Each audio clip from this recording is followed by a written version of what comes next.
और उसके पीछे बहुत बेहतरीन और बड़ी हिकमत पोशीदा है। देखें, अगर आप पूरा दिन रोज़ा रखते हैं तो आपकी बॉडी में एनर्जी और नमकियात की कमी हो जाती है, और अगर इफ्तारी नमक के साथ की जाती है तो जिस्म में नमकियात की कमी दूर होती है। और अगर खजूरों का इस्तेमाल किया जाता है तो खजूरें क्विक एनर्जी देती हैं।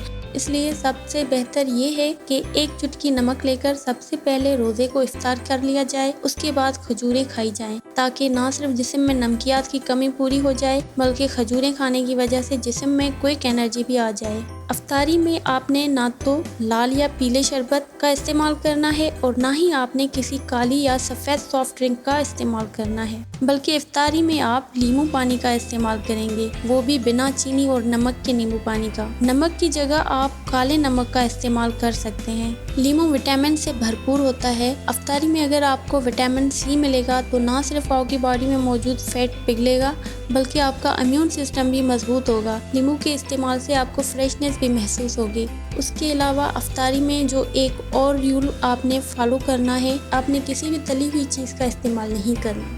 अफ्तारी में खाने के लिए आपको 3-4 ऑप्शन दिए जा रहे हैं। आप खजूरों का मिल्क शेक ले सकते हैं, आप कीनों का मिल्क शेक ले सकते हैं, या आप फ्रूट सैलेड ले सकते हैं, या फिर आप रेगुलर वेजिटेबल सैलेड भी ले सकते हैं। इनमें से कोई एक या एक से ज़्यादा ऑप्शन आप इफ्तार के वक्त इस्तेमाल कर सकते हैं, लेकिन अफ्तार में किसी भी किस्म का भारी खाना खाने से आपने परहेज़ करनी है, क्योंकि इसके बाद आपने रात का खाना भी खाना है। रात के खाने की बात कर लेते हैं। रात के खाने में आपने रोटी का इस्तेमाल नहीं करना बल्कि चावलों का इस्तेमाल करेंगे। इसकी वजह ये है कि चावल बहुत जल्द हजम हो जाते हैं, क्योंकि रात का खाना आपको जल्दी हजम हो जाना चाहिए, लेकिन पोर्शन कंट्रोल का ख्याल रखना है। ये नहीं करना कि बहुत ज़्यादा चावल खाने हैं, कोशिश करें कि 1 प्लेट चावल खाई जाएं। इसके अलावा रात को खाने में आपने प्रोटीन भी लेना है। कोशिश करेंगे अगर चिकन ब्रोस्ट का अगर इस्तेमाल कर सके तो वो सबसे बेस्ट ऑप्शन रहता है। रात के खाने में चावलों के साथ दालों का इस्तेमाल भी किया जा सकता है, चनों का इस्तेमाल भी किया जा सकता है, मूंग की दाल का इस्तेमाल भी किया जा सकता है। दालें भी प्रोटीन से भरपूर होती हैं। रात का खाना खाने से 1.5 घंटे के बाद आपने 1 कप ग्रीन टी का इस्तेमाल करना है, और 2 घंटे बाद आपने 15 से 20 मिनट या आधा घंटा वॉक करनी है। रात को सोने से पहले या तो आप 10 अदद बादामों का इस्तेमाल करेंगे या फिर 3 अदद अखरोट का इस्तेमाल करेंगे। बादाम गुड फैट से भरपूर होते हैं और आपकी बॉडी और आपके ब्रेन को गुड फैट्स चाहिए होती हैं। खासकर अगर आप वेट कम करना चाहते हैं तो आपकी बॉडी को गुड फैट्स की ज़रूरत पड़ती है।